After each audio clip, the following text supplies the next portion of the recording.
Hoje nós vamos falar um pouco sobre a famosa figueira seca que Jesus nos trouxe em uma parábola, em uma das suas várias parábolas, e que, como todas as parábolas, nos remete a reflexões e a ensinamentos profundos.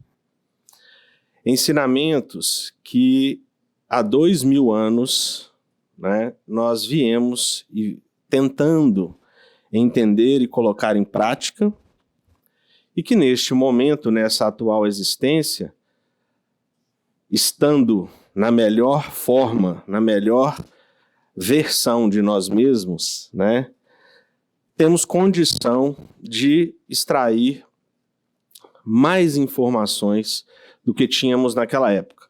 Provavelmente andamos com Jesus, alguns de nós aqui, ouvimos as parábolas em versão original e não tínhamos, todo o aparato, toda a condição intelectual evolutiva para absorver o que Jesus trazia essencialmente. Mas naquele momento, era o que nós tínhamos de melhor e era o suficiente para aquele momento já mudarmos as nossas ações, os nossos pontos de vista e caminhar numa direção diferente, melhorada, Já há algum tempo eu não visitava esse material e eu posso dizer isso por experiência própria. Cada vez que eu leio uma parábola, eu encontro uma nova informação ali que eu não tinha condição anteriormente de perceber. E essa é a beleza da evolução. Essa é a beleza do nosso melhoramento.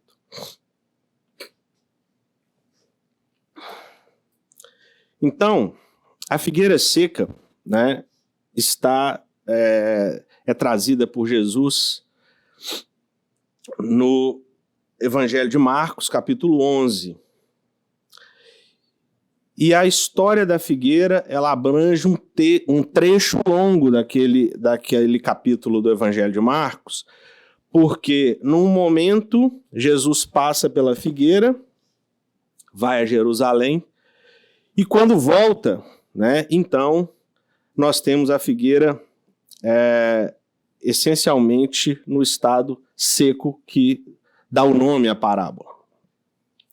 Mas é muito interessante porque a quantidade de informações e de acontecimentos nesse episódio, ela vai muito além do que a gente imagina. A título de orientação e de para casa para todos aqui, está no Evangelho segundo o Espiritismo, no capítulo 19, que fala sobre a fé que transporta montanhas. Então nós vamos ver que nessa passagem a gente tem a figueira, nós temos a fé, nós temos os frutos, ou a ausência deles, e uma série de outras informações que naquele momento tinham um significado enorme e que até hoje podemos considerar como um exemplo, uma lição muito forte para nós mesmos, enquanto coletivo e mesmo individualmente. Uma das coisas que eu acho sempre importante quando eu trago as parábolas é nós definirmos parábola e entendermos o porquê das parábolas. E entendermos que as parábolas, quando nós falamos as parábolas de Jesus, elas não são essencialmente uma forma de ensinamento, um método didático que Jesus trouxe apenas. Elas já vinham sido trazidas em todos os séculos e milênios anteriores, ao longo da trajetória do povo de Israel. O povo que é tido como o povo escolhido de Deus, a nação de Israel, o povo hebreu, e assim por diante. Então, se eu for definir parábola, eu tenho como sendo um substantivo feminino, que é uma narrativa alegórica que transmite uma mensagem indireta por meio de comparação ou analogia. ou uma narrativa alegórica que encerra um preceito, um ensinamento religioso ou moral, especialmente as encontradas nos evangelhos. Por exemplo, a parábola do filho pródigo, é uma outra parábola de Jesus. E essas parábolas de Jesus, ou eram histórias que ele trazia com elementos comuns e claros para as pessoas daquela época de entenderem e extraírem uma lição. Então Jesus não podia, naquele momento, vir com uma teoria muito rebuscada ou com palavras difíceis. Ele tinha que fazer analogia com o que aquelas pessoas viviam no seu dia a dia, porque senão elas não conseguiriam entender o que ele queria dizer. Então eram histórias, né, a maioria delas, ou encenações simbólicas. Então, através de uma ação ou de um ato, a mensagem deveria ser transmitida e entendida. Ou através de uma história que as pessoas ficariam ali lembrando, né, ao longo dos dias e passariam a entender e a mudar os seus hábitos. Todos aqui vão se lembrar, né, para a gente usar como exemplo, quando a gente estava na escola, aí você ia estudar biologia, química, física. Muitos professores faziam musiquinhas, né, ou contavam histórias que não saíam da nossa cabeça e ajudavam na hora da prova, né? Muito mais do que simplesmente pegar o livro e estudar aquela teoria, são formas que nos faziam memorizar melhor a informação. E esse é o sentido da parábola. Então Jesus falava aos homens de sua época através de parábolas, pois era a forma mais simples de transmitir preciosos ensinamentos de uma maneira clara e marcante. Por isso, e não à toa, que dizemos que Jesus é o rabi, é o mestre dos mestres, é o maior professor que já pisou na terra, porque a didática dele é incomparável. Muitos não entenderam. Porque os alunos não são tão bons. E continuam sem entender. Sem entender. O problema de não entender é quando você faz por opção, né? Por ignorância ainda vai, mas quando a informação, o esclarecimento, o discernimento nos chega, e essa é a principal oferta que a doutrina espírita vem nos trazer como consolador prometido, não podemos mais ignorar e sermos, né, hipócritas, como eu costumo dizer. Porque agora não existe mais aquela história de vou fazer porque não tem ninguém vendo. Porque a gente sabe que está cheio de espírito vendo, né? Então, no cantinho do seu quarto, sozinho, dentro do carro ali, né? A gente acha que está sozinho, mas a companhia é vasta e extensa. Então, Jesus reunia as pessoas e contava histórias, trazia ensinamentos, dava lições. E essas parábolas continham ensinamentos profundos, muitas vezes endereçados a uma situação aparentemente específica e clara, porém aplicadas em diversas circunstâncias naquela época e úteis até hoje para todos nós. Então, nós temos parábolas de Jesus que são mais genéricas, mais amplas, para o coletivo. Temos parábolas que são mais específicas, que tratam de um determinado assunto, né? E é muito claro para mim que nessas, principalmente, que são muito específicas, né, até hoje é difícil de entender, o que dirá há 2000 anos, né, onde tínhamos uma mente muito mais fechada, muito mais limitada.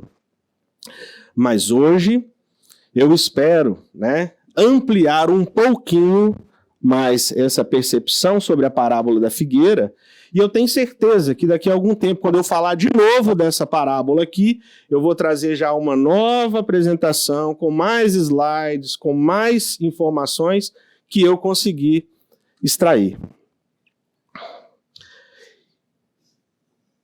E a parábola nos diz o seguinte: e no dia seguinte, quando saíram de Betânia, teve fome. Vendo de longe uma figueira que tinha folhas, foi ver se nela acharia alguma coisa. E chegando a ela, não achou senão folhas, porque não era tempo de figos. E Jesus falando, disse à figueira: nunca mais coma alguém fruto de ti. E os seus discípulos ouviram isso. Então observem que parece ser uma coisa muito simples, trivial ali, né? Jesus saiu de Betânia em direção a Jerusalém.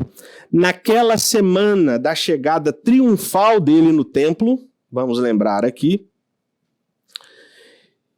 e vários acontecimentos ali, né, vão remeter a questões bem profundas. E uma das coisas que eu gosto muito quando eu trago as parábolas é a possibilidade de nós associarmos a doutrina e os ensinamentos dos Espíritos às Escrituras. Ou aos evangelhos, que é mais comum e mais familiar para todos nós, a maioria aqui, e principalmente quando eu posso trazer Velho Testamento, porque aí nós podemos ter a certeza que toda essa história escrita nessas escrituras são realmente relatos que traduzem uma caminhada, um processo, desde a eleição do povo de Israel como filhos de Deus, passando por todas as situações que o povo hebreu enfrentou, até a vinda de Jesus e, depois de Jesus, tudo o que ele pronunciou e da forma como aconteceu. Então, fica claro para mim que não tem como nós simplesmente ignorarmos e falarmos, não pode ser. É coincidência. Porque nós sabemos que não existem coincidências. Então, depois que Jesus passa pela figueira e diz a ela que nunca mais alguém coma fruto dela, ele chega no templo. E nós vamos ter o episódio da purificação do templo, onde Jesus expulsa os mercadores, os vendilhões do templo. Para quem não se lembra, era comum que as pessoas fossem mercantilizar as coisas divinas, tanto as informações como bens materiais, vendiam animais que deveriam ser ofertados e sacrificados em nome de Deus, e que, se nós pararmos para pensar, no fundo, naquele momento, mais contrariavam a lei do que obedeciam o que os mandamentos diziam. Então a nação de Israel, naquele momento, estava numa situação particular, tal que muito do que já praticavam transgredia a lei nos ensinamentos de séculos anteriores, desde Abraão, desde os 10 mandamentos recebidos por Moisés. Então Jesus vai ao templo, reage de uma forma tempestiva ao que havia, o que estavam fazendo ali, e muita gente, estranha que era um comportamento incomum, a docilidade e a tranquilidade de Jesus, mas existe um porquê. E aí, quando voltam, passando pela manhã, viram que a figueira se tinha secado desde as raízes. Então Jesus sai de Betânia, teve fome, viu a figueira com folhas, não tinha figos. Disse a ela que ninguém comesse mais frutos dela. Vai ao templo, purifica o templo e volta. E aí viram que a figueira tinha se secado desde as raízes. E Pedro, lembrando-se, disse-lhe: Mestre, eis que a figueira que tu amaldiçoaste se secou. E Jesus respondendo disse-lhes: Tende fé em Deus, porque em verdade vos digo que qualquer que disser a este monte, ergue-te e lança-te no mar, e não duvidar em seu coração, mas crer que se fará aquilo que diz, tudo o que disser lhe será feito.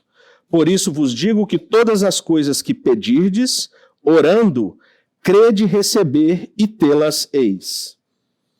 Então, a fé que Jesus menciona aqui, e que em outros momentos ele também traz, né, como a fé do tamanho do grão de mostarda, era um dos testes que Jesus estava fazendo com os discípulos naquele momento.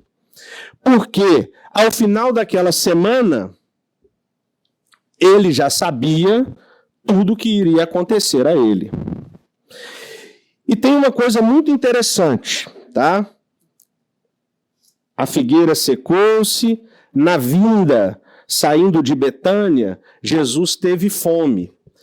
E aí, vale lembrar que quando Jesus se hospedava em Betânia, ele ficava na casa de Marta, Maria e Lázaro. E aí, cabe-nos a reflexão se, ao sair de casa, Marta, que era toda aquela preocupada com os afazeres da casa ali, né? E que numa outra passagem Jesus fala, Maria escolheu a melhor parte. Alguém acredita mesmo que Marta deixaria Jesus sair sem comer nada antes de ir em direção a Jerusalém? Então já nos abre uma reflexão a respeito de que tipo de fome Jesus teria naquele momento que viu a figueira. Vamos lá. Então nós estamos vendo aqui uma parábola demonstrando uma ação simbólica de Jesus. Para trazer a mensagem de Deus, os profetas podiam falar ou ensinar, ensinando através de ações. Então, eu peço licença para voltarmos um pouco antes daquele momento e provar e trazer aqui algumas passagens do Velho Testamento, mostrando que a encenação e as parábolas já fazia parte do cotidiano daquele povo, e vários profetas, né, nos livros do Velho Testamento, já haviam trazido outras mensagens. Por exemplo, 7 séculos antes, né, Isaías andou nu por 3 anos. Então, quem visse naquele momento um homem andando nu pela cidade, no mínimo pensaria o que a gente pensa hoje, né? Tá louco. É maluco. E ele continua andando nu pela cidade.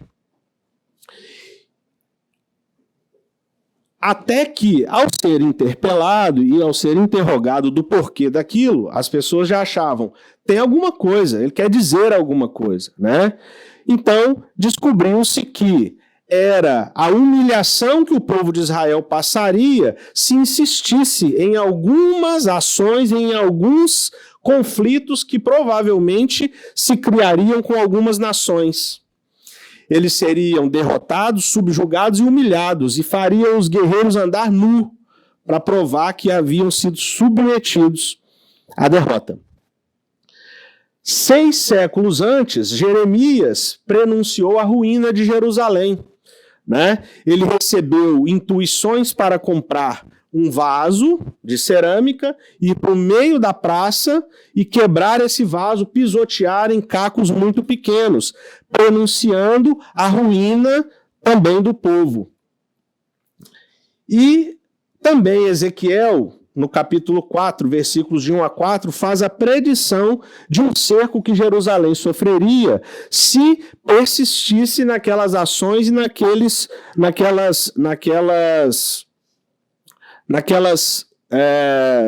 me fugiu a palavra aqui, naquelas atitudes que vinham cometendo até aquele momento.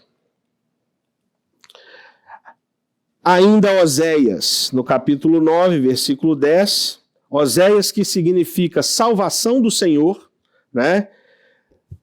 Nós temos, achei Israel como uvas no deserto, vi a vossos pais como a fruta temporã da figueira no seu princípio. Observem que ele faz menção à figueira. Mas eles foram para Baal-peor e se consagraram a essa coisa vergonhosa e se tornaram abomináveis como aquilo que amaram. Ou seja, está falando de comportamentos e de mudanças que transgrediam a lei de Deus e que estavam sendo frequentemente cometidas pelo povo. E no capítulo 2, versículo 12, ele nos traz: e devastarei a sua vide, que é a videira, e a sua figueira, de que ela diz: é esta a paga que me deram os meus amantes. Eu, pois, farei delas um bosque, e as bestas feras do campo as devorarão. No livro O Consolador, Emmanuel é questionado da seguinte forma: a previsão e a predição nos livros sagrados dão a entender que os profetas eram diretamente inspirados pelo Cristo? Olha a doutrina nos confirmando o que estava escrito lá no Velho Testamento. Sim, nos textos sagrados das fontes divinas do cristianismo, as previsões e predições se efetuaram sob a ação direta do Senhor, pois só Ele poderia conhecer bastante os corações, as fraquezas e as necessidades dos seus rebeldes tutelados. Quem eram e quem são os rebeldes tutelados de Jesus? Para sondar com precisão as estradas do futuro, sob a misericórdia e a sabedoria de Deus. Então, o que nós tínhamos? Jesus, que há bilhões de anos formou o planeta Terra com as próprias mãos, conforme nos é trazido no livro A Caminho da Luz, governador do planeta, criando todas as condições para que a vida surgisse e evoluísse até chegar ao que temos hoje e ao que somos hoje, elegendo uma nação como seus filhos, de forma temporã. Eles foram os primeiros escolhidos, acreditando que eles frutificariam e fariam com que a lei,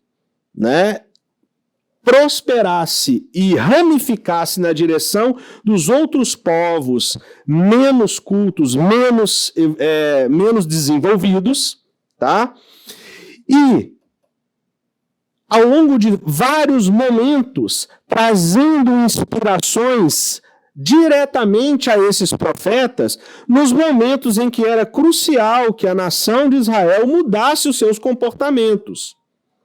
Em alguns eles ouviram, obedeceram, em alguns não ouviram e sofreram as consequências,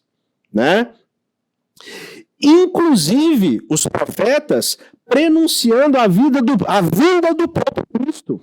Então Jesus já sabia que naquele momento a nação, o povo judeu, o povo hebreu estaria de tal forma que se ele não viesse em carne e osso para cortar na própria carne, não haveria mudanças. É claro que ele devia esperar que houvesse, mas já havia sido prenunciado séculos antes. E, finalmente, o profeta Miqueias, no capítulo 7, versículos de 1 a 4, nos traz: 7 séculos antes, ai de mim, porque estou como quando são colhidas as frutas do verão. Como os rabiscos da vindima, não há cacho de uvas para comer, nem figos temporãos que a minha alma desejou. De novo, a figueira, o figo temporão. Pereceu o benigno da terra, e não há entre os homens um que seja reto. Todos armam ciladas para sangue. Caça cada um a seu irmão com uma rede. As suas mãos fazem diligentemente o mal. O príncipe inquire e o juiz se apressa à recompensa. E o grande fala da corrupção da sua alma, e assim todos eles são perturbadores. O melhor deles é como um espinho. O mais reto é pior do que o espinhal. Veio o dia dos teus vigias, veio a tua visitação, agora será a sua confusão. Então observem que várias transgressões aconteciam e haviam acontecido naqueles momentos, alguns séculos da vinda de Jesus. Séculos que não representam nada na vida eterna, no infinito que temos ainda pela frente. Né? Então, às vezes a gente tem, né, essa ideia equivocada de pensar, mas foram séculos, foi 1000 anos antes. Não é nada, né? Não é nada. Dito isto, figueira com folhas, uma figueira temporã, ou seja, vale lembrar aqui agora, olha que coisa interessante, se aquela semana, quando saíram de Betânia e foram ao templo, era a semana que ao final dela Jesus seria crucificado, nós estamos falando da semana da Páscoa, mais ou menos ali início do mês de abril. E é sabido que os figos não frutificam até o mês de maio, início de junho. Então, quando Jesus vê a figueira com folhas, primeira coisa, as demais figueiras que estavam ao redor não tinham folhas. Então desperta em Jesus a exuberância de uma figueira que está antecipada em relação ao seu processo de frutificação. Ele teve fome e vai até a figueira tentando achar alguma coisa. Alguém tem dúvidas de que Jesus já sabia que não tinha figo na figueira? Sem dúvidas, né? E quando ele chega e fala, não comam mais de ti nenhum fruto, né? É aonde ele traz a mensagem para os seus discípulos. Por quê? Ele já sabia que não tinha figo e a fome que ele teve não era uma fome de comida, uma fome do corpo. Né? Até porque, insisto, que provavelmente Marta tinha providenciado um café da manhã para ele antes de sair. Tá? Então vamos lá. Dito isso, sobre as profecias e os profetas, voltamos então à figueira e seu significado. Primeira coisa, nós precisamos considerar a árvore. A árvore sempre representou nas escrituras, né, vida, coletivo, vigor, força e prosperidade, porque a árvore ramifica, a árvore frutifica, né? E a figueira é um símbolo que representa o povo hebreu, o povo de Israel. Então, não foi à toa que Jesus elegeu para aquela parábola a figueira. Agora, por quê? Vamos lá. A árvore está presente no Salmo 1, no primeiro Salmo. Olha que beleza, para provar a importância e o significado da árvore. Se formos ao Salmo 1, nos capítulos, nos versículos de 1 a 3, nós encontraremos: bem-aventurado o homem que não anda segundo o conselho dos ímpios, nem se detém no caminho dos pecadores, nem se assenta na roda dos escarnecedores. Antes tem o seu prazer na lei do Senhor. Ou seja, primeira coisa, há prazer na lei do Senhor. O problema é que os prazeres confundiram muito ao longo da nossa caminhada. E alguns deles nós elegemos prioritários e acima dos prazeres da lei do Senhor. E na sua lei medita de dia e de noite, pois será como a árvore plantada junto a ribeiros de águas, a qual dá o seu fruto no seu tempo, as suas folhas não cairão e tudo quanto fizer prosperará. Olha que beleza. Primeiro salmo, Jesus e a árvore, né? O símbolo importante da árvore desde sempre. E Paulo também, na carta aos Gálatas, nos traz uma importante informação quando ele nos diz: mas o fruto do Espírito é, de novo, a árvore, o fruto. O fruto do Espírito é amor, gozo, paz, longanimidade, benignidade, bondade, fé, mansidão e temperança. Contra estas coisas não há lei. Percebam que o que Paulo disse no Novo Testamento, o que os profetas trouxeram no Velho Testamento e o retrato da nação de Israel naquele momento, as transgressões, a corrupção que nós sabemos que existia no templo, os sacerdotes, né, utilizando-se de práticas orgulhosas, egoístas e que subjugavam as pessoas mais pobres, né? Uma nação exclusivista que se fechou como sendo a nação escolhida de Deus e, por isso, melhor e acima das outras, mas que naquele momento já passava por uma situação constrangedora, que era a subjugação ao Império Romano, por exemplo. A taxação exagerada nos impostos. Eles nunca conseguiam admitir aquilo e já era parte, né, da figueira seca. Já era parte da figueira seca. Vamos ver agora por quê. Porque quando Jesus elegeu a figueira frondosa com folhas e sem fruto, ele estava querendo trazer também a ideia e o confronto entre aparência e essência. Então a figueira de longe bonita e frondosa, ao se aproximar não tinha frutos. Ele não achou nada ali, né? Não achou nada frutificando naquela árvore. Porque a verdadeira fidelidade a Deus é aquela medida pelos frutos e não pela exuberância externa das folhas. E quantas vezes nós todos, muitas vezes, mostramos mais do que somos? Muitas vezes queremos aparentar mais do que somos, aparentar mais do que fazemos, falar um monte de coisa e fazer outras, sem condenar ninguém, porque eu estou nesse grupo, mas convidando a reflexão de que a figueira seca de 2000 anos está hoje aqui. Ela ainda está aqui. Frondosa e frutífera em muitos momentos.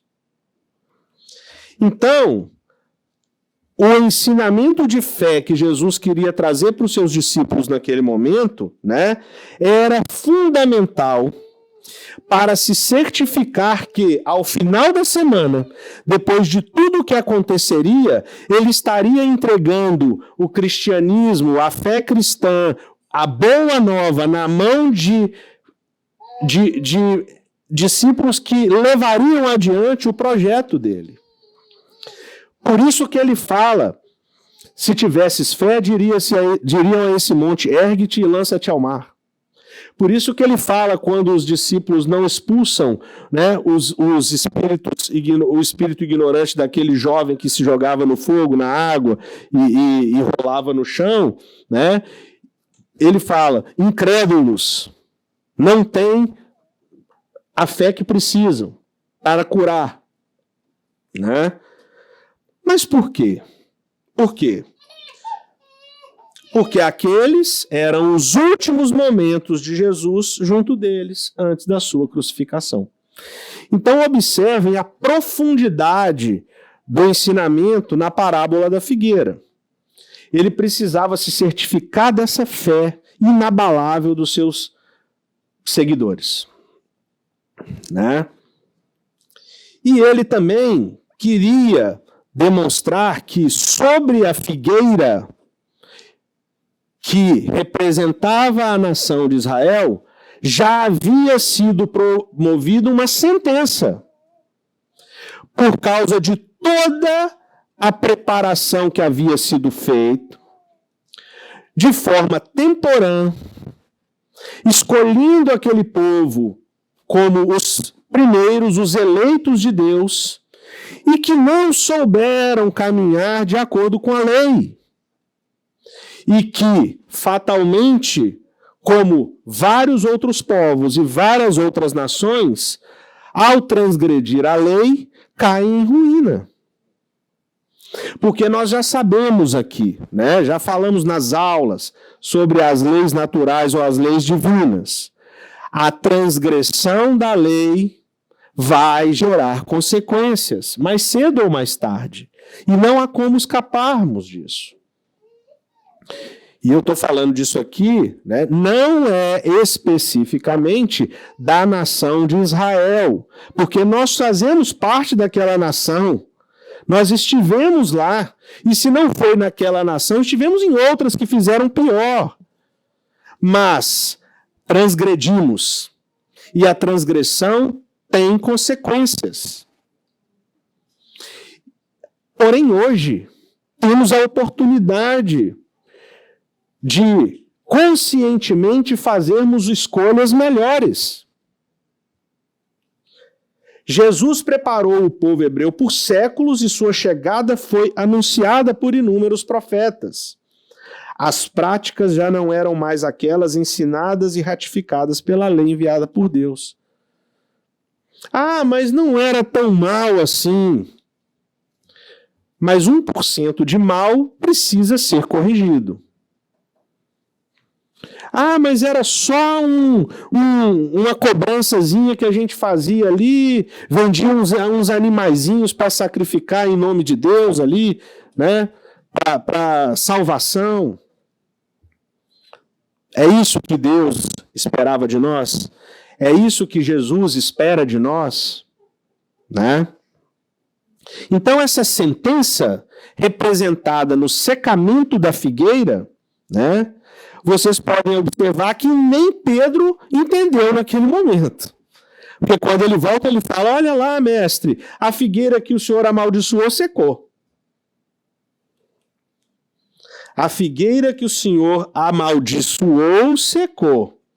E aí eu pergunto, Jesus seria capaz de amaldiçoar qualquer coisa? Jesus não amaldiçoou e secou a figueira. Jesus quis mostrar primeiro a fé da sua palavra e da força do que ele havia promulgado sobre a figueira que aconteceria. E segundo, aproveitou-se da figueira como um símbolo e a sentença que já havia sido lançada sobre o povo de Israel. Sobre o povo de Israel, que é a nossa origem. Né? Sobre o povo de Israel, que colocou um judeu na cruz. Porque Jesus era judeu. Vamos lembrar disso. Por que colocaram Jesus na cruz? Porque a ideia distorcida de reino, de Messias e de enviado de Deus para eles não cabia na figura de um pobre carpinteiro nascido num estábulo,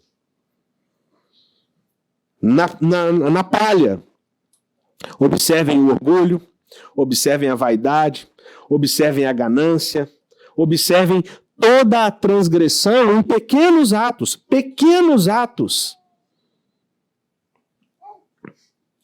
e que por muitos séculos nós insistimos em continuar praticando. Observem como julgávamos o próximo, apedrejávamos, martirizávamos em praça pública.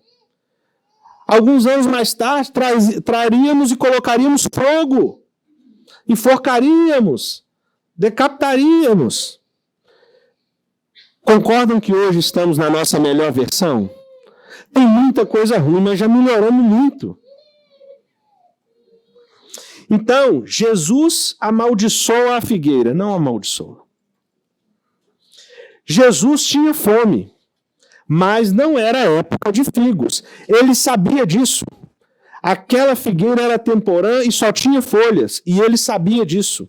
E a fome que ele teve não era para encher a barriga. A fome dele, como ele já disse em outras passagens, como João capítulo 4, Ele fala, a fome que eu tenho, na passagem da mulher samaritana, em que eles vão buscar comida, voltam e oferecem para Jesus, ele fala, não tenho fome, sem ter comido nada. E ele diz, a comida que eu tenho, vocês ainda não têm condição de perceber e de compreender, porque a fome que eu tenho é de se fazer cumprir a palavra e a missão dada por meu Pai.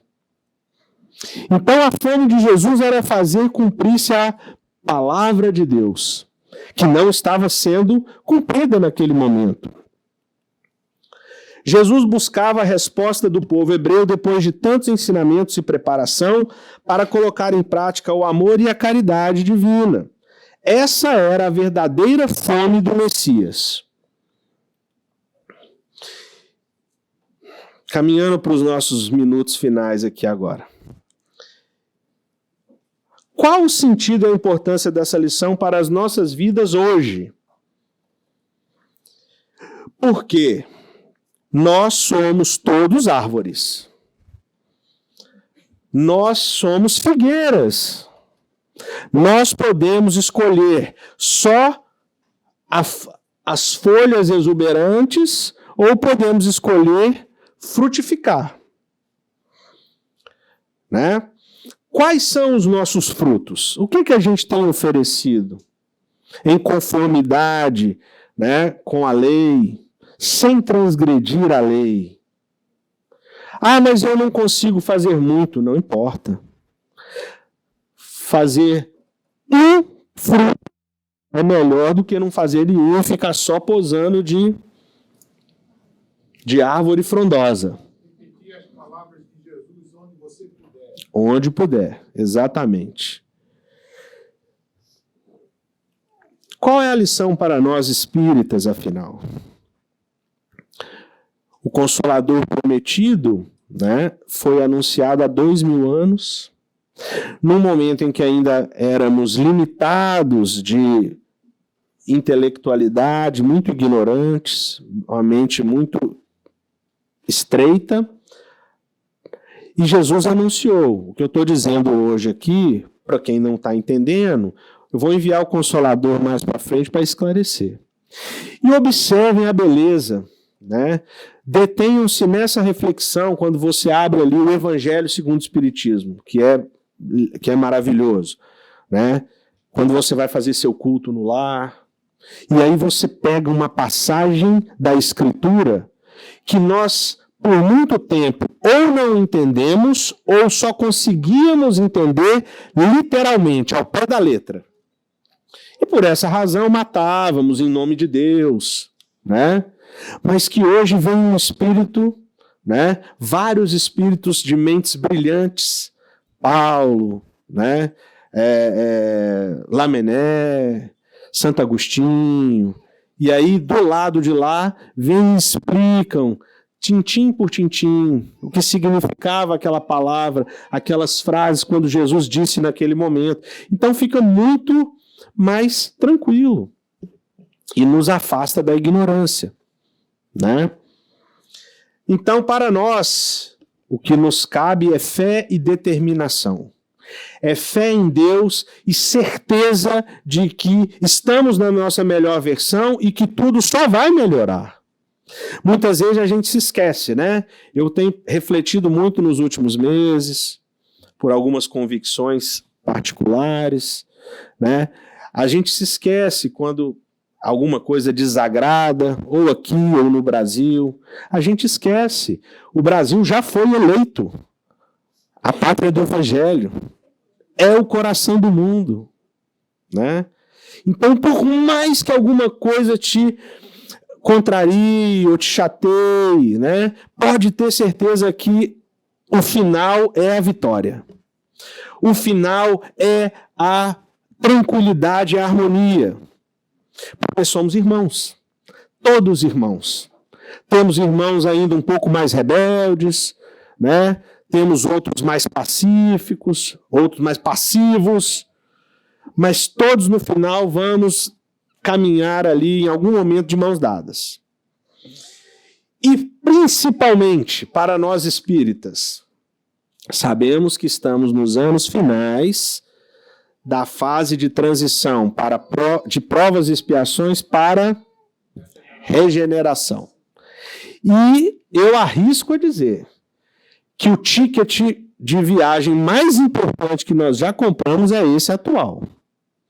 Porque, para quem não sabe, desde meados do século passado, já existem espíritos da Terra que não reencarnam mais na Terra e vão para um planeta primitivo, inferior. Porque as vibrações com que deixaram a Terra não são suficientemente mínimas para reencarnar aqui. E quando eu falo isso, vamos ampliar a reflexão. Não estou falando de, beleza, vou para lá e tal, vou fazer a minha bagunça lá nesse outro planeta. Só que você está esquecendo que a grande maioria daqueles que hoje estão encarnados ao seu redor, familiares, amigos, irmãos espíritas ou de qualquer outra casa religiosa, eles provavelmente vão encarnar aqui. E aí imagine a saudade, imagine a tristeza de você reencarnar em meio a desconhecidos, totalmente desconhecidos e mais ignorantes. Pensa se o tratamento que vão te dar ou a recepção que vão te dar lá vai ser a que você espera. Né? Então, a hora é agora. É garantir o ticket para voltar na fase de regeneração. Podemos estar tendo nossa última chance nesse orbe. E o chamado é diário. Todos os dias. Jesus está nos chamando. Mas eu não sou médium. Mas eu não vejo e não ouço nada. Mas... E aí, semana passada, eu vendo uma palestra do Haroldo, ele mencionou um livro, que eu não me lembro agora, acho que ele nem falou do livro, mas ele fala a história daquele menino que queria encontrar Jesus. Porque eu quero encontrar Jesus, e, né, certo dia, num desdobramento, num sonho, Jesus chega.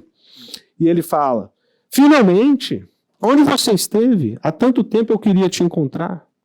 E Jesus diz para ele, mas eu te encontrei todos os dias. Hoje, ao longo do dia, eu tentei te encontrar várias vezes. Quando seu pai te pediu ajuda e você virou as costas. Você virou as costas para mim. Quando alguém precisava que você intercedesse por justiça em relação a ele, você virou as costas e não quis se meter. Você virou as costas para mim.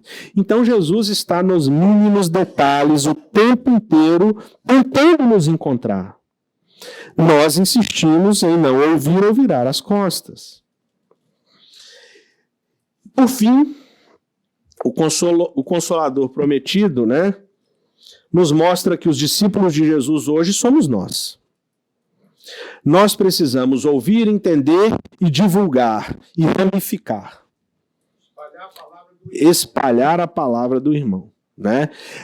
Tem um canal no YouTube, o canal Espírita do professor Luiz Fernando Amaral, que eu gosto muito, que ele sempre abre os vídeos falando assim, se você gostar, divulga, né, compartilha, porque divulgar a doutrina espírita também é um ato de caridade. Devemos colocar o evangelho em prática, fato. Não fraquejar e sermos perseverantes pela causa espírita. Cada um faz sua parte e pode contribuir. Acredite. Erguer a cabeça com firmeza para dizer, sou espírita. Principalmente hoje, eu fico muito feliz, né, rapidamente, abrindo um parênteses, já falei outras vezes, eu nasci e cresci numa casa católica. E aos 20 anos me tornei espírita. Escolhi me tornar espírita. Só que tem um fato muito curioso. A casa onde eu nasci e cresci era exatamente ao lado de um dos maiores centros espíritas de Belo Horizonte. E por anos eu ouvia dizer que o que acontecia ali dentro era algo tão terrível que eu às vezes atravessava a rua para não passar na frente. Porque eles falavam com os mortos. Falavam com os mortos. Falavam com os demônios, né? E aí, o que aconteceu? Quando eu decidi buscar e entender, ou seja, sair da minha ignorância para aquela questão, né, eu entendi como funcionava. E naquela época eu me lembro, falar que era espírita era um problema. Dependendo da roda, do círculo onde você estava conversando, falou que era espírita, ainda é, mas hoje bem menos, perto do que eu me lembro. Né?